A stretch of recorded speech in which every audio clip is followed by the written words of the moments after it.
నమస్తే, welcome to Telugu రాజ్యం. నేను మీరా. కూటమి పరిపాలనలో ప్రధానంగా ఆంధ్రప్రదేశ్కి సంబంధించిన డెవలప్మెంట్స్ గురించి సింగపూర్ వెళ్ళారని కొంతమంది మాట్లాడితే, ప్రధానంగా ప్రతిపక్ష మీడియాలో రాస్తున్న కథనాల ప్రకారం చంద్రబాబు గారు ఈశ్వరన్ గారి కలవడానికే వెళ్ళినట్టుగా ప్రధానంగా మాట్లాడుతూ ఉన్నారు. అయితే ఓవరాల్గా అంశం గురించి మనతో మాట్లాడడానికి ప్రముఖ political analyst CA Nagarjuna Reddy గారు ఉన్నారు. ఆయనతో మాట్లాడదాం. సో నమస్తే. నమస్తే రామ్ సార్. ఏంటి అసలు బాబు గారు మీరు అడిగిన దాని గురించి కూడాను it's an interesting topic. Sir, Chandrababu గారు నిన్న రాత్రి ఐ థింక్ 11 గంటలకి అట్లా హైదరాబాద్ విమానాశ్రయం నుంచి సింగపూర్ వెళ్ళారు. 5 రోజుల పర్యటన. దానికి సంబంధించిన పూర్వాపరాలు. దీని గురించి చెప్పుకునే ముందు రామ్, అసలు ప్రజలకి అసలు ఈ సింగపూర్ సింగపూర్ సింగపూర్ అని అదే పనికి అంటూ ఉంటారు. చంద్రబాబు నాయుడు గారు అసలు సింగపూర్ సంగతి ఏమిటండి అని అనుకుంటారుగా. అదే, అవును, కరెక్ట్. క్లుప్తంగా చెప్పేసుకుందాం. చెప్పండి. 9వ తారీఖు ఆగస్టు నెల 1965వ సంవత్సరంలో సింగపూర్ అనేటువంటిది ఒక దేశం కింద ఏర్పడింది. అంతకుముందు అది మలేషియాతో పక్కన బార్డర్స్ ఉండేవి. బ్రిటిషర్ల అధీనంలో ఉండేది. అది దాని ఇది అంటే ఇంకొక 10 రోజులు అనుకోండి వాళ్ళకి స్వతంత్ర దినోత్సవం జరుగుతుంది. 1965లో. సింగపూర్ పూర్వాపరాల్లో కనుక వెళ్తే అసలు ఈ పేరు ఎలా వచ్చింది, దానికి యాక్చువల్గా ఒరిజినల్గా ఉన్నటువంటి కథనాల ప్రకారము, హిస్టరీ ప్రకారం చూస్తే దాని పేరు సింగపుర. ఒక రాజుగారు అక్కడ వేటకెళ్తూ ఉంటారు కదా. వేటకెళ్తూ ఉన్నప్పుడు ఆయనకి అక్కడ ఆ ల్యాండ్ మీద కాలు మోపినప్పుడు ఫస్ట్ టైం ఆయనకి సింహం కనపడింది. అరే ఇక్కడ సింహం ఉంది అని దానికి నామకరణం చేశాడు ఆయన. సింగం అంటే సంస్కృత భాషలో సింహం అని, పురము అని అర్థం అనమాట. అంటే ఆయన యాక్చువల్గా మన భారతీయ సంతతికి చెందినటువంటి రాజే. ఆయన పేరేంటో నాకు కరెక్ట్గా గుర్తులేదు, గూగుల్లో అయితే కూడా దొరుకుతుంది ఎవరికైనా. అందుకని ఆయన పేరు దానికి సింగపుర అని పెట్టాడు. ఓకే. బ్రిటిషర్స్ వచ్చిన తర్వాత ఏం చేశారంటే వాళ్ళన్నీ ఇలాగ పేర్లు మారుస్తుంటారుగా. ఆయన దానికి ఏం చేశారంటే సింగపూర్ అన్నాడు అనమాట. నైస్గా. మన కనుక చిన్నపట్నంని వాళ్ళు మెడ్రాస్ అని పెట్టినట్టుగా సింగపూర్ అని పెట్టేశారు. కాబట్టి ఇప్పుడు అది ప్రాచుర్యంలోకి వచ్చేసింది. అలాగే చిన్నపట్నమైనా చెన్నైగా ప్రాచుర్యం. 735.7 చదరపు కిలోమీటర్ల భూవైశాల్యం. అంటే ఇంచుమించుగా 18,17,000 ఎకరాలు. 18,17,000 ఎకరాలు.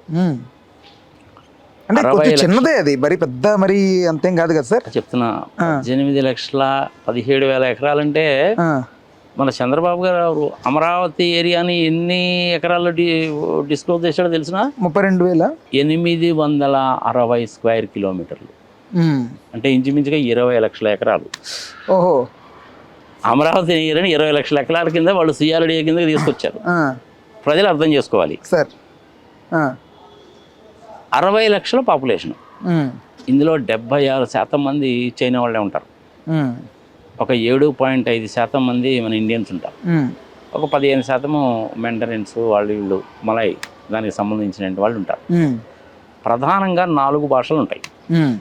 ఇంగ్లీషు, మ్యాండరిన్ అంటే చైనా వాళ్ళది, తర్వాత మలై అని చెప్పి ఒక భాష, తమిళ భాష కూడాను రికగ్నైజ్డ్ అక్కడ. తమిళియన్స్ ఇంచుమించుగా 200 సంవత్సరాల నుంచి కూడాను అక్కడికి వెళ్ళి వ్యాపారాలు చేసుకొని స్థిరపడ్డటువంటి వాళ్ళు చాలామంది ఉన్నారు. లాంగ్వేజ్ బాగా మాట్లాడతారు. ఇప్పుడు మనకి లిటిల్ ఇండియా అని ఒక ప్లేస్ ఉంటుంది. సింగపూర్లో బాగా ఫేమస్గా ఉండేటువంటి ప్లేసెస్ కొన్ని ఉంటాయి. అందులో లిటిల్ ఇండియా ఒకటి, లిటిల్ చైనా ఒకటి. ఈ లిటిల్ ఇండియాలో అంతా కూడా ఇండియన్స్ ఉంటారు. అందులో తమిళియన్స్ కదా. భారతదేశానికి సంబంధించిన వాళ్ళ సంతతిలో కూడా తమిళియన్ పాపులేషన్ ఎక్కువ. అందుకని నీకు అక్కడ సింగపూర్లో చాలా చోట్ల ఈ మురుగన్ దేవాలయాలు కనపడతాయి.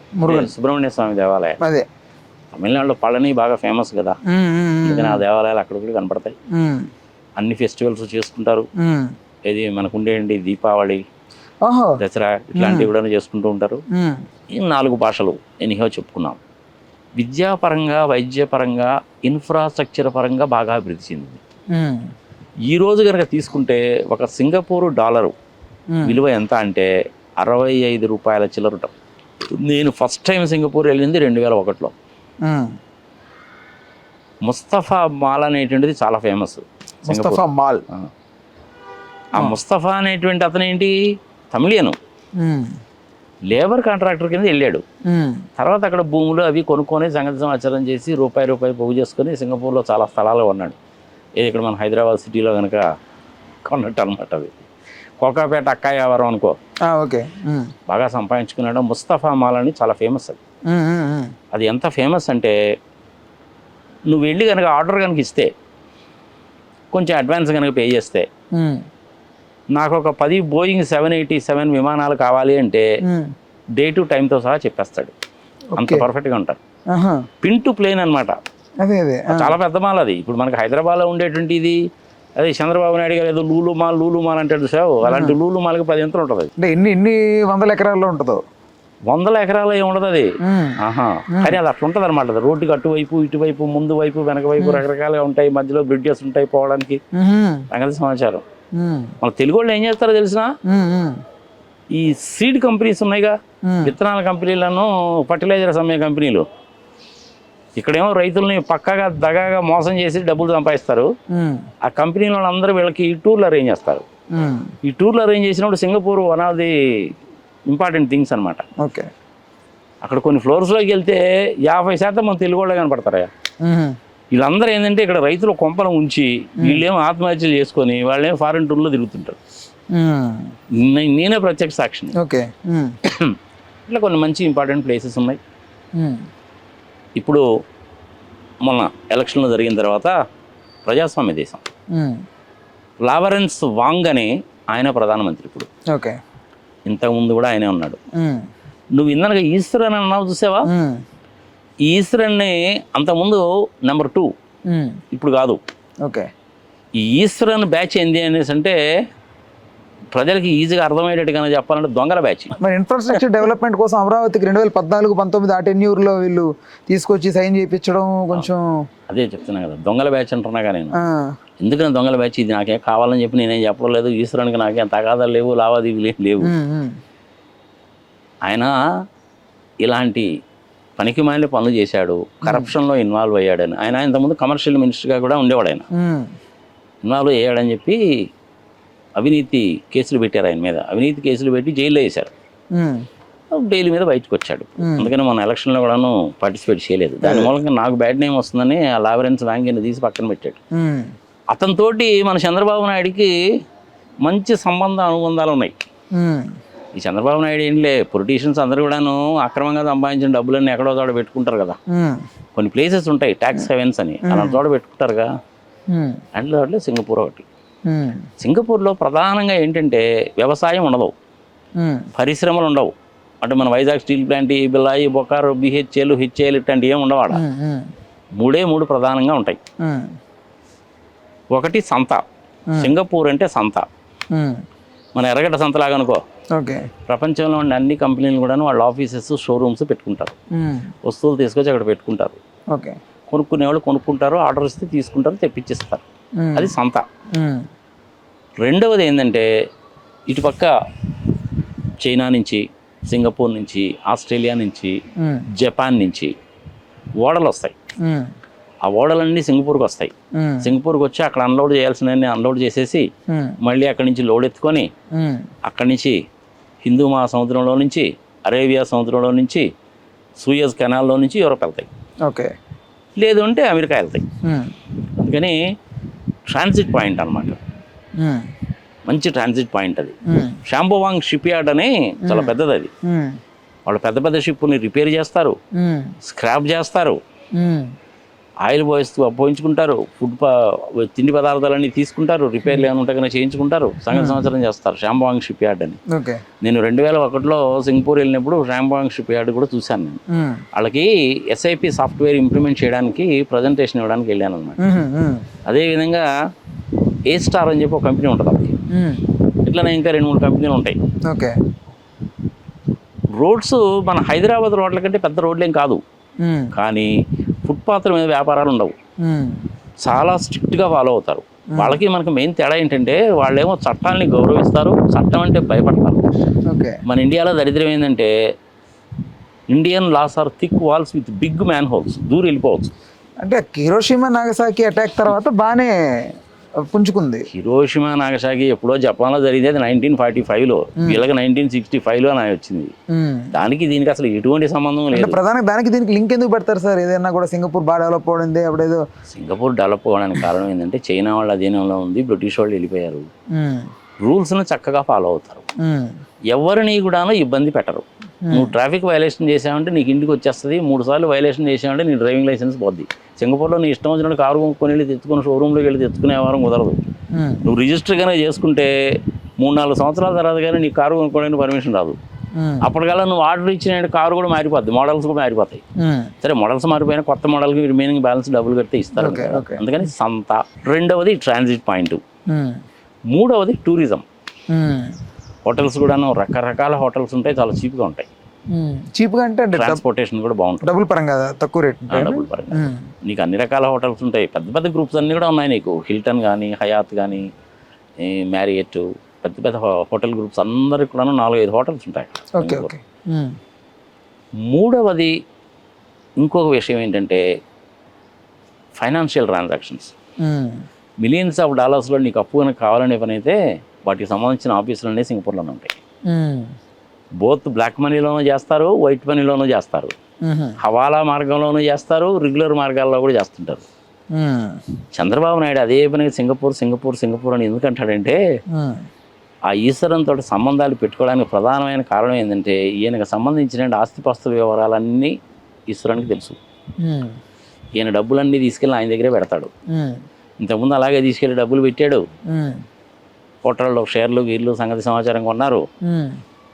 ఆ ఈశ్వరను అప్పుడు మలేషియన్ ప్రైమ్ మినిస్టర్గా ఉన్నట్టు ఆయన పేరేందో నాకు గుర్తురాలేదు, వాళ్ళిద్దరు మంచి ఫ్రెండ్స్, వీళ్ళ ముగ్గురు మంచి ఫ్రెండ్స్.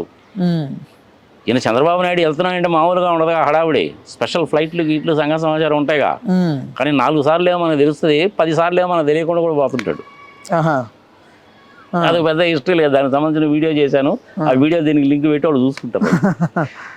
అది దొంగల బ్యాచ్. ఆ దొంగల బ్యాచ్ తోటి ఈయనకి సంబంధం. 1680 ఎకరాలు వాళ్ళకి ఇచ్చారు.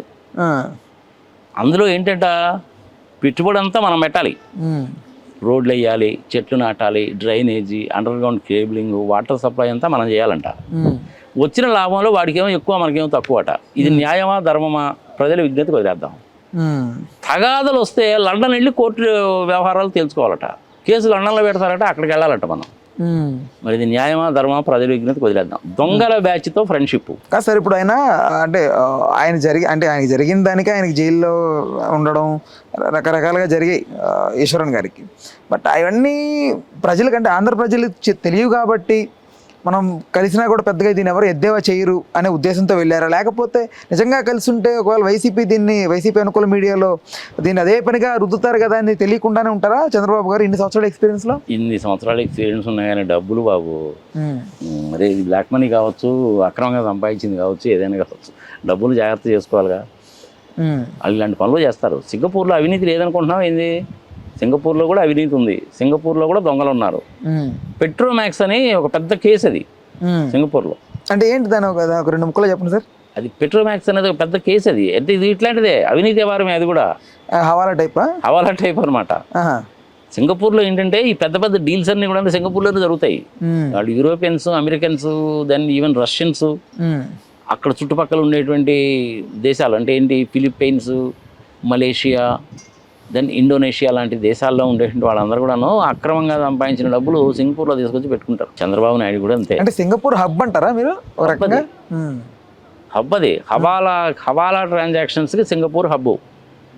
అన్ని రకాలైన వస్తువులకి సింగపూర్ ఒక సంత. టూరిజంకి మంచి ప్లేసు. షిప్స్ అన్నిటికీ కూడా transit point.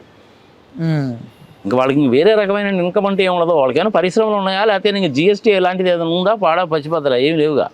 But income tax అక్కడ కూడా ఉంది, జిఎస్టీ అక్కడ కూడా ఉంది, 7.5% జిఎస్టీ. మనం కనుక సింగపూర్ వెళ్ళి అక్కడ బయట ఏదైనా వస్తువులు కనుక కొనుక్కుంటే 7.5% జిఎస్టీ వేస్తారు.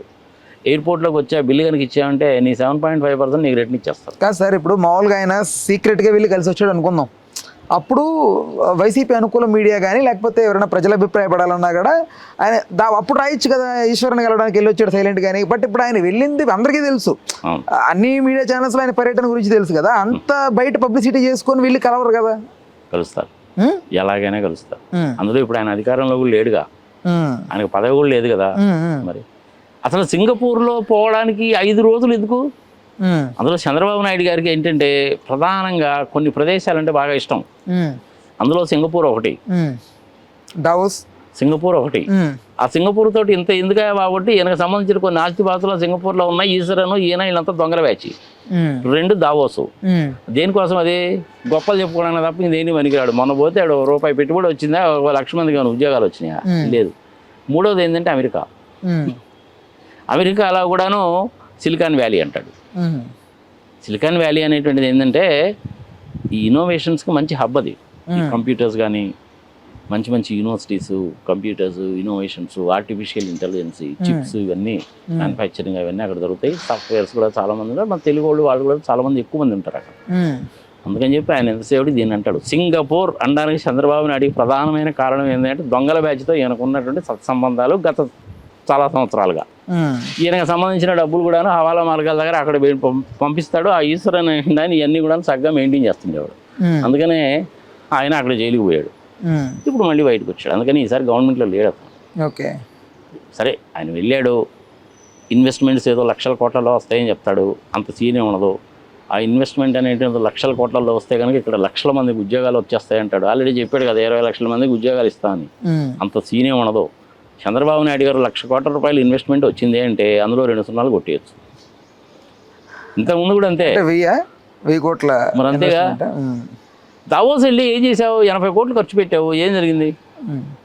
ఆయనకంటే రేవంత్ రెడ్డి బెటర్గా కనీసం 1,75,000 కోట్లు ఇన్వెస్ట్మెంట్ వచ్చింది. అంటే ఇక్కడ క్యాపిటల్ ఉంది, హైదరాబాద్ డెవలప్డ్ పెద్ద అంటే పెద్ద మెట్రోపాలిటిక్ సిటీ. సో ఇంత ఉంది కాబట్టి ఇన్వెస్టర్స్ వస్తారు. బట్ అమరావతి ఇంకా రెడీ అవ్వలేదు కదా. ఆంధ్రప్రదేశ్ ఎట్లా డెవలప్? ఇంకా అమరావతి దాని సంగతి గురించి మర్చిపోబాసది. అసలు అమరావతి అనేటువంటిది రాజధాని పెట్టడానికి సరైనటువంటి ప్లేసే కాదు. ఇది నేను చెప్తున్న మాట కాదు, శివరామకృష్ణ గారు చెప్పిన మాట. మేధా పర్కర్ లాంటి వాళ్ళు చెప్పిన మాట. పెద్ద పెద్ద మేధావులు చెప్పిన మాట. ఇది అంత భ్రమ అంటారా? అంత భ్రమే, అంతకంటే ఏం లేదు. భూమి మీద ఆధిపత్యం సంపాదించుకొని అక్కడ ఉండేటువంటి షెడ్యూల్ క్యాస్ట్లు, బీసీలను మొత్తాన్ని అక్కడి నుంచి వెళ్ళగొట్టేసి భూముల రేట్లు సంపాదించి రియల్ ఎస్టేట్ చేసి 1,000 కోట్ల రూపాయలు సంపాదించుకోవాలనేది ఒక్కటే ఉద్దేశం. రాజధాని కట్టడానికి 5,000 ఎకరాలు enough. Raipur is the best example. Chandigarh is the best example. Gandhinagar గుజరాత్లో బెస్ట్ ఎగ్జాంపుల్. చాలదా నీకు? అదే ఎందుకు చెప్పు? 8,060 స్క్వేర్ కిలోమీటర్స్ అంటే 20 లక్షల ఎకరాలు. వేస్ట్ కదా. అందులో సింగపూర్ వాళ్ళకి 1,680 ఎకరాలు ఇస్తుంది. అది రియల్ ఎస్టేట్ వ్యాపారమే. వాడు ఇష్టం వచ్చిన రేటుకి అమ్ముకుంటాడు, ఇష్టం వచ్చిన బిల్డింగ్లు కడతాడు, ఎంత ఎత్తు బిల్డింగ్లు అయినా కడతాడు. సంగతి సమాచారం. రియల్ ఎస్టేట్ వ్యాపారం. మిగిలిన వాళ్ళు కూడా అంతే. ఓకే, ఇప్పుడు మళ్ళీ 1,500 ఎకరాల్లో నేను పెద్ద రైల్వే స్టేషన్ కడతానంటాడు. అది పెద్ద బూతు. 5,000 ఎకరాల్లో ఇంటర్నేషనల్ ఎయిర్పోర్ట్ కడతానంటాడు. ఎవడొస్తాడా నీకు? నాకు అర్థం కాదు. ఆంధ్రప్రదేశ్లోనే 3-4 ఎయిర్పోర్ట్లు ఉన్నాయి. ఒక్క విమానం దిగింది లేదు, లేచింది లేదు. హైదరాబాదు 250-300 కిలోమీటర్ల దూరంలో ఉంటే హైదరాబాద్ వస్తారు, కొంతమంది చెన్నై పోతారు. విశాఖపట్నంలో ఆల్రెడీ పెద్ద ఎయిర్పోర్ట్ ఉంది, అది కూడా ఇంటర్నేషనల్ ఎయిర్పోర్టే. భోగాపురంలో మళ్ళీ కొత్తగా కడుతున్నారు. ఇంకా మళ్ళీ అమరావతిలో ఎందుకు? అసలు విజయవాడ గన్నవరమే ఇంటర్నేషనల్ ఎయిర్పోర్ట్. అది 1,250 ఎకరాలే విజయవాడది. ఒక రన్వే. నార్మల్గా ఇంటర్నేషనల్ ఎయిర్పోర్ట్స్ అనేది 2 రన్వేలు ఉంటాయి, 1 రన్వేతో కూడా నడిచిపోతుంది. హైదరాబాద్, శంషాబాద్ 5,500 ఎకరాలు. దాని మీద నేను ఒక వీడియో చేశాను, దాని లింక్ పెట్టు. మళ్ళీ చెప్పడం ఎందుకు? కానీ చంద్రబాబు నాయుడు గారు సింగపూర్ వెళ్ళడంలో, పెట్టుబడులు తీసుకురావడానికి వెళ్ళడంలో ఎటువంటి తప్పు లేదు. రావాలనే నేను కోరుకుంటాను. కానీ గతంలో జరిగిన అనుభవం మూలకంగా వాడు రారు. వస్తారనే నమ్మకం నాకు కూడా లేదు. అందుకని నువ్వు 1,00,000 కోట్లు అంటే 2 సున్నాలు కొట్టే అవ్వనది. అందుకే అందులో ఈయన లింక్ ఎవరితోటి? డైరెక్ట్గా ఈశ్వరన్ తోటే. ఆ ఈశ్వరన్ అనేది దొంగల బ్యాచ్. అలాంటి వాళ్ళతో పెట్టుకుంటే ఎవరు వస్తారు చెప్పు? ఎవరు రారు. Singapore is a good country. నేను కూడా 3-4 సార్లు సింగపూర్ వెళ్ళాను రా. ఇప్పటికి కూడాను నాకు పరిచయం 2001 దగ్గర నుంచి ఇప్పటి వరకు కూడాను నాకు కూడా చాలామంది మంచి మిత్రులు ఉన్నారు అక్కడ సింగపూర్లో ఇప్పటికి కూడా. అందులో అన్సారీ అనేటువంటి ఒక వ్యక్తి, తమిళియను, అక్కడికి వెళ్ళి బాగా వెల్ సెటిల్ అయ్యాడు. మన ఈ టీవీలు, కంప్యూటర్లు, పాడైపోయిన టీవీలు, కంప్యూటర్లు, మౌతులు ఇవన్నీ ఉంటాయి కదా, స్క్రాప్ కింద తీసేస్తాంగా. ఆ స్క్రాప్ని అంతా కూడా కలెక్ట్ చేసి దాన్ని రీప్రాసెసింగ్ చేస్తూ ఉంటాడు అన్నమాట. అది అతని వ్యాపారం. రీప్రాసెస్ చేసి ఏం చేస్తారు సార్? రీప్రాసెసింగ్ చేసి అందులో మెటల్స్ అన్నీ ఉంటాయి కదా, అందులో మనకి చిప్స్లో వాటిలో కొంచెం గోల్డ్ కంటెంట్ కూడా ఉంటుంది, కనెక్టర్స్లో వాటి వాటన్నిటిని సపరేట్ చేసి అదొక వ్యాపారం. గోల్డ్ తీస్తాడా బయటకైనా? ఓహో, మంచి వ్యక్తి, ఈజ్ ఎక్సలెంట్ పర్సనాలిటీ, మంచి ఫ్రెండ్ నాకు. అదేవిధంగా ఆరుముగం అని ఆయన కూడా తమిళనే. అతను is an expert in chemical technology. Okay. China వాళ్ళతో మంచి సంబంధాలు ఉన్నాయి. ఎవరైనా ఫార్మస్యూటికల్ ఇండస్ట్రీ కనుక పెట్టుకుంటున్నాం అనేసి అంటే నాకు చెప్పండి, ఆరుముగాన్ని పరిచయం చేస్తాను. మీకు కావాల్సిన plant, machinery, equipment, boilers, reactors మొత్తం కూడా చక్కగా సప్లై చేసి ఆయనే దగ్గరుండి చూసి నెగోషియేట్ చేసి ఎరెక్ట్ చేసి మీకు హ్యాండ్ ఓవర్ చేస్తాను. Arumugam is an excellent gentlemen. Okay. అదేవిధంగా మిసెస్ ప్రియా అని ఫర్మ్ ఆఫ్ చార్టర్డ్ అకౌంటెంట్స్. అలాగే సింధ్ రాజ్ అని ఇంకొక ఆయన ఉన్నాడు, అతను కూడా చార్టర్డ్ అకౌంటెంటే. వీళ్ళందరూ కాకుండాను మన అమరావతి ప్రాంతానికి సంబంధించిన ఒక కుర్రోడు ఉన్నాడు, సాంబశివరావు అని. అతను కూడా సింగపూర్లోనే ఉంటున్నాడు, 10 ఏళ్ళ నుంచి అక్కడే ఉంటున్నాడు అతను. I think is working in some bank అనుకుంటా. Okay okay. ఇది కొంతమంది పేర్లు మాత్రమే చెప్పారు. ఇట్లాంటి వాళ్ళు కనీసం ఒక 100 మంది ఉంటారు అక్కడ. 100 మంది ఉంటారు. It is not an issue at all. Okay. మొట్టమొదటిలో వెళ్ళడం అనేసి అంటే మెడ్రాస్ వెళ్ళి ఫోటోలు దిగి ఆ కౌంటర్లో నిలబడి క్యూలో నిలబడి వీసా తీసుకోవాల్సి వచ్చిందేమో, కానీ ఇప్పుడు అంత అవసరం లేదు. ఎప్పుడైనా నేను తర్వాత రోజుల నుంచి ఎప్పుడైనా కనుక సింగపూర్ కనుక వెళ్ళాలంటే ఆరుముగానే చెప్పేవాడిని. ఏం లేదు, మన ఆధార్ కార్డు, పాస్పోర్టు, అంతకుముందు నాకు సింగపూర్ స్టాంపింగ్ జరిగినట్టు కాపీ పెడితే చాలు, టక్మని చెప్పి 4-5 గంటల్లోనే నీకు వీసా వచ్చేస్తుంది. ఎంత $20 $30 అంతే, సింపుల్.